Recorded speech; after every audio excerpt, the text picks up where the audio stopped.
ఈరోజు స్వచ్ఛ భారత్ స్వచ్ఛాంధ్ర కార్యక్రమానికి మరి విచ్చేసిన మన ప్రియతమ నాయకులు గరళాన్ని కంఠంలో పెట్టుకొని మనకి అమృతాన్ని పంచుతున్న మరి బోళా శంకరుడు కొవ్వొత్తిలాగా 75 సంవత్సరాల వయసులో మన కోసం కష్టపడుతూ మన రాష్ట్ర అభివృద్ధి కోసం, మన బిడ్డల అభివృద్ధి కోసం, ఈ రాష్ట్ర భవిష్యత్తు కోసం పాటుపడుతున్న గౌరవ ముఖ్యమంత్రి వర్యులు మాన్యశ్రీ నారా చంద్రబాబు నాయుడు గారికి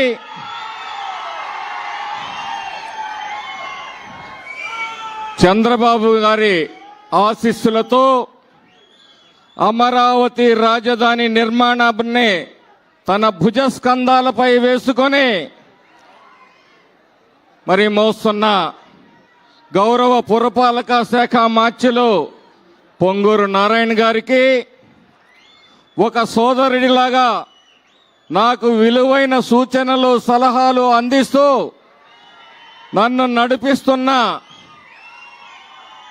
విద్యుత్ శాఖ మార్చిలో మన ఇన్ఛార్జి మంత్రివర్యులు శ్రీ గొట్టిపాటి రవి గారికి, అభివృద్ధి ధ్యేయంగా మాచర్ల అభివృద్ధికి మూల స్తంభంగా నిలుస్తూ నిరంతరం పాటుపడుతున్న మన గౌరవ పార్లమెంటు సభ్యులు లావు శ్రీకృష్ణదేవరాయలు గారికి, వేదిక మీద ఉన్న కేసీపీ మేనేజర్ గారికి, అలాగే బంగారు కుటుంబాలకి, మరి వారికి సహకారం అందిస్తున్న దాతలకు, ఇక్కడికి విచ్చేసిన మాచర్ల ప్రజలకు, తెలుగుదేశం పార్టీ అభిమానులకు, కార్యకర్తలకు, మీడియా మిత్రులకు అందరికీ హృదయపూర్వకమైన నమస్కారాలు.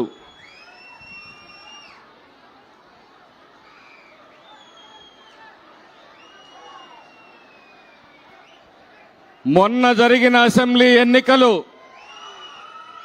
ఒక అరాచకానికి, విధ్వంసానికి, వినాశనానికి, ఒక అభివృద్ధి నాయకునికి, విజ్ఞానమే వికాసంగా భావించే చంద్రబాబు నాయుడు గారి నాయకత్వానికి జరిగిన పోరాటంలో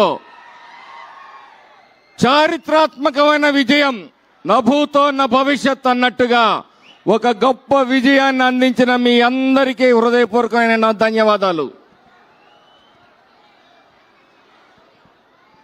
అధికారం చేపట్టగానే బాబు గారి ముందు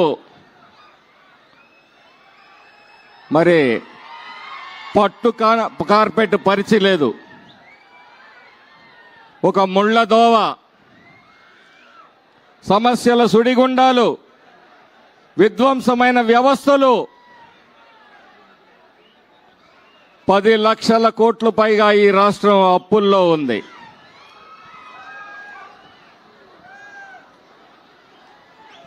మరి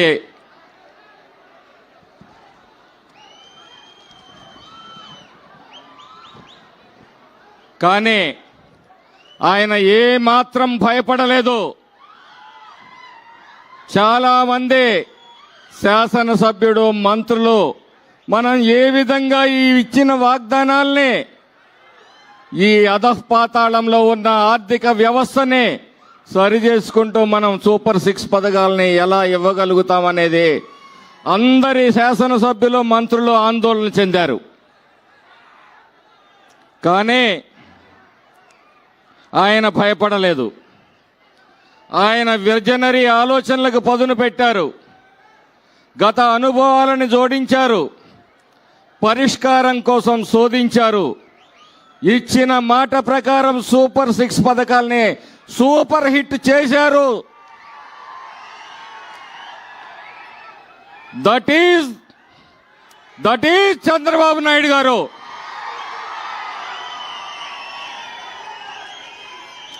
స్వచ్ఛాంధ్ర అంటే కేవలం డ్రైనేజీ చెత్త కాదు. నిజంగా మనం అందరం కూడా ఆలోచించాలి. మనం తాగే నీరు, మనం పీల్చే గాలి,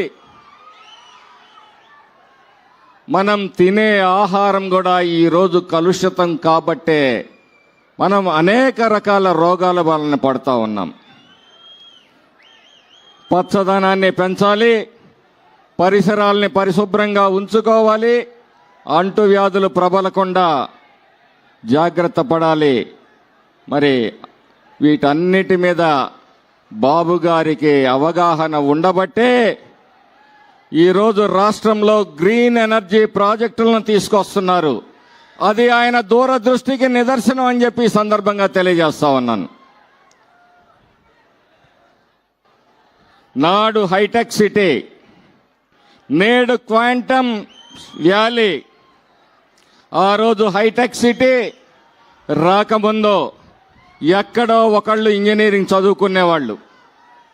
బాబు గారి పుణ్యాన ప్రతి ఇంటిలో ఒక ఇంజనీర్ తయారయ్యారు. దేశ విదేశాల్లో ఉద్యోగ ఉపాధిని తీసుకొని మరి కుటుంబాలకి ఆసరగా నిలిచారు, గ్రామాలకు ఆసరగా నిలిచారు. మొన్న బాబు గారి మీద మరి తప్పుడు కేసులు పెట్టి వేధించినప్పుడు ప్రపంచవ్యాప్తంగా ఆ ఉద్యోగులు ఎంత నిరసన తెలిపారో మీ అందరూ కూడా గుర్తుంచుకోవాల్సిన.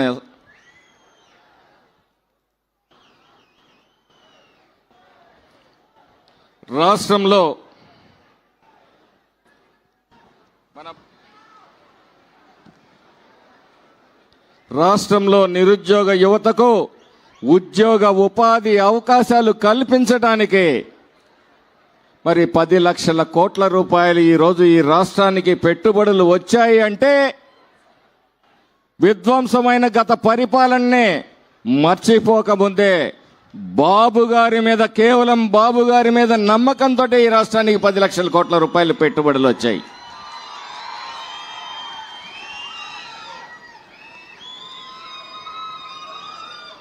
ఈరోజు చంద్రబాబు నాయుడు గారు సామాజిక న్యాయం కోసం ఒక P4 కార్యక్రమాన్ని తీసుకున్నారు. సామాజిక న్యాయం చేయాలన్న బాబుగారి సత్సంకల్పానికి మరి ఆయన మనస్సు నుంచి పురుడు పోసుకున్న కార్యక్రమమే ఈ P4 కార్యక్రమం. అయితే చాలామంది ఇది సాధ్యమా అని ఎద్దేవా చేయొచ్చు, కానీ ఒక్క మాట చెప్తున్నాను, ప్రతి గమ్యం కూడా ఒక్క అడుగుతోటే మొదలవుతుంది. ఆ తొలి అడుగు ఈ ప్రపంచ చరిత్రలో మొట్టమొదటగా బాబు గారే వేశారని చెప్పేసి ఈ సందర్భంగా మీ అందరికీ గుర్తు చేస్తున్నాను. ఈ సభావేదికగా మరి బాబు గారు ఏదైతే ఈ P4 కార్యక్రమాన్ని తీసుకున్నారో మనం కూడా నేను సైతం అంటూ బాబు గారు చూపిన బాటలో చిన్నదో పెద్దదో సాటివాడికి సహాయం చేస్తూ ఆదుకుంటూ ఆ కార్యక్రమాన్ని విజయవంతం మనం అందరం కూడా చేయాలని చెప్పేసి మీ అందరినీ ఈ సభాముఖంగా కోరుతూ ఉన్నాను.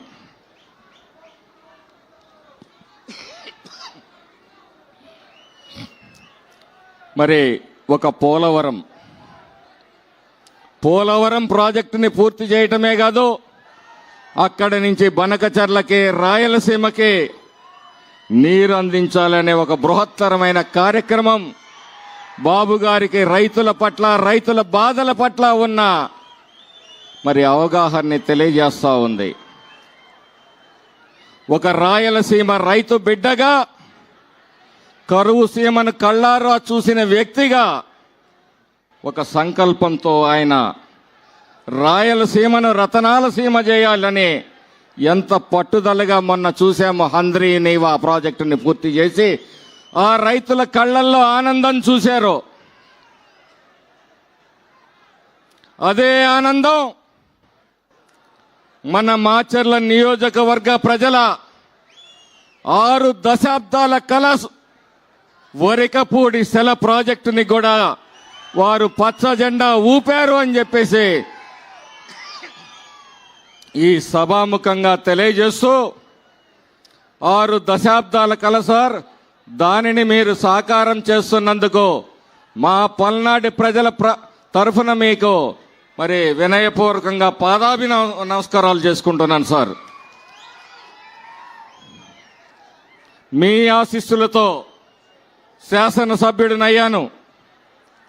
నా అదృష్టం. ఎందుకంటే మీ హయాంలో మీరు తెచ్చిన జలజీవన్ మిషన్ కానీ, అమృత్ కానీ, వరికపూడి సెలవు ప్రాజెక్టు కానీ, ఇవన్నీ కూడా మాకు కూడా ఎంతో కొంత ఆ ఖ్యాతిలో మీ దగ్గర ఉన్నందుకు మాకు కూడా ఎంతో కింతో దక్కుతుంది. కాబట్టి మాకు నిజంగా ఈరోజు ఛాతీ ఉప్పొంగిపోతుంది సార్, మీ నాయకత్వంలో పనిచేస్తున్నందుకు.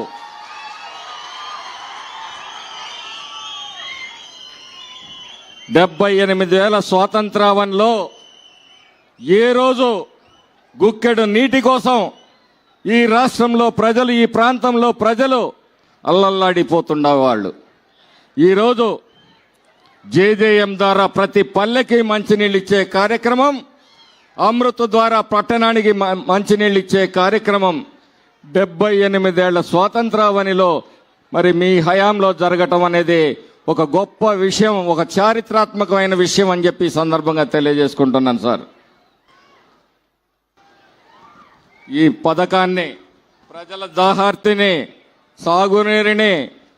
తాగునీరుని ప్రజలకు అందిస్తూ ఒక గంగాధరుడిలాగా మీరు ప్రజల గుండెల్లో నిలిచిపోతారు సార్.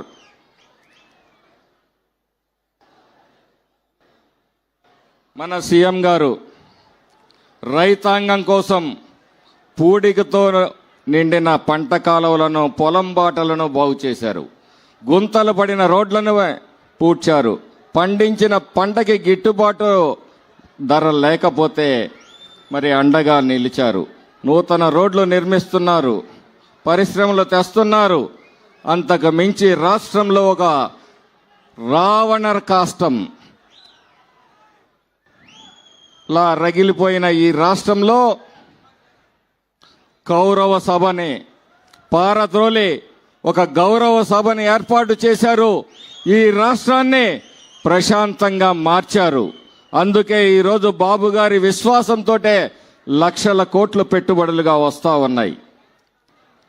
ఇదిలా అంటే మరొక వైపు ఓటమి బాధని భరించలేక, జీర్ణించుకోలేక కొంతమంది ఈ రాష్ట్రంలో కులాల మధ్య, మతాల మధ్య, ప్రాంతాల మధ్య చిచ్చు పెట్టాలి, ఎక్కడ ఏ అవకాశం వస్తుందో ప్రజల్ని రెచ్చగొట్టాలి అనే ఒక ఆలోచనతో పనిచేస్తున్న వాళ్ళందరినీ కూడా సమాజం గమనించాల్సిందిగా ఈ సందర్భంగా మీ అందరినీ కోరుతా ఉన్నాను.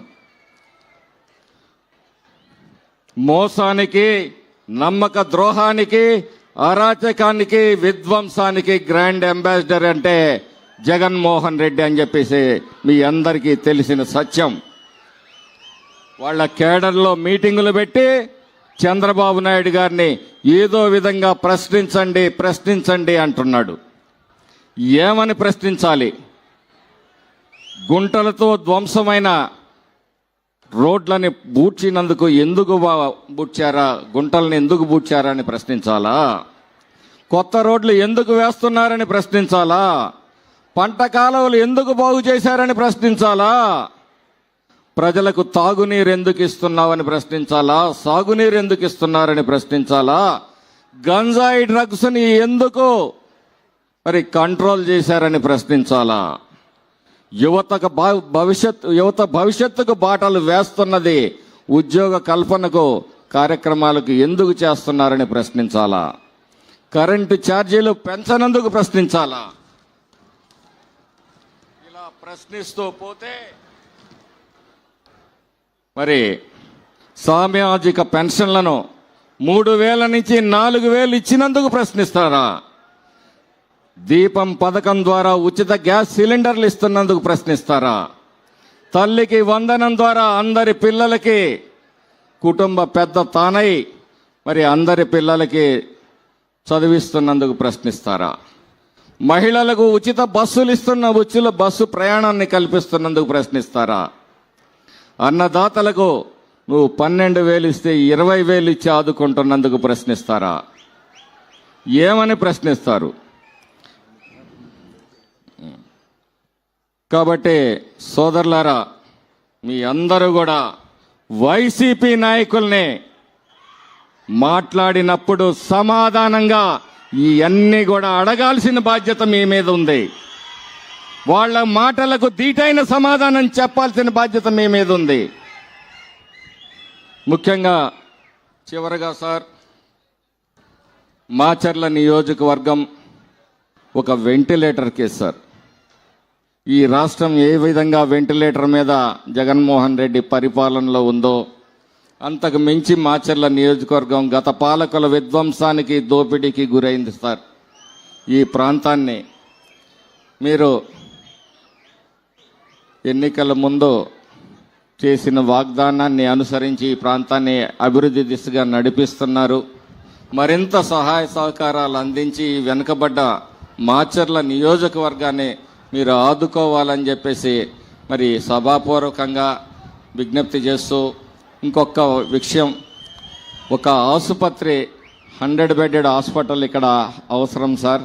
అంత పబ్లిక్గా మిమ్మల్ని అడగటం కొంచెం బాధాకరమే అయినప్పటికీ ప్రజల ప్రాణాలు 150 కిలోమీటర్లు పోయేటప్పటికి పోతున్నాయి కాబట్టి దాన్ని కొంచెం సీరియస్గా ఆలోచించమని చెప్పేసి ప్రజల తరఫున మీరు కోరుకుంటూ, ఈ అవకాశం ఇచ్చిన అందరికీ ధన్యవాదాలు తెలియజేసుకుంటూ సెలవు తీసుకుంటున్నాను. దయచేసి కుర్చీలో ఉన్న వాళ్ళందరూ కూర్చోవాలి, కూర్చోవాలి, కూర్చోవాలి, కూర్చోవాలి. మీరు నిలబడితే వెనక వాళ్ళకి కనపడాలి కదా, వాళ్ళు కూడా మనవాళ్లే కదా, మీలాంటి వాళ్లే కదా. మరి చంద్రబాబు నాయుడు గారు మాట్లాడే ముందు మీరు ఇక్కడ నిశ్శబ్దమైన వాతావరణాన్ని క్రియేట్ చేయాలి. మన నాయకుడి ప్రసంగాన్ని మన అందరం వినాలి. కాబట్టి మీరు దయచేసి ఎవరికి వారు క్రమశిక్షణని పాటించవలసిందిగా మీ అందరినీ కోరుతా ఉన్నాను.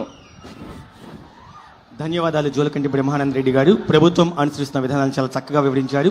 ప్రస్తుతం ప్రసంగించవలసిందిగా కోరుతున్నాం నర్సరావుపేట నియోజకవర్గ పార్లమెంట్ సభ్యులు గౌరవనీయులు శ్రీ లావు శ్రీ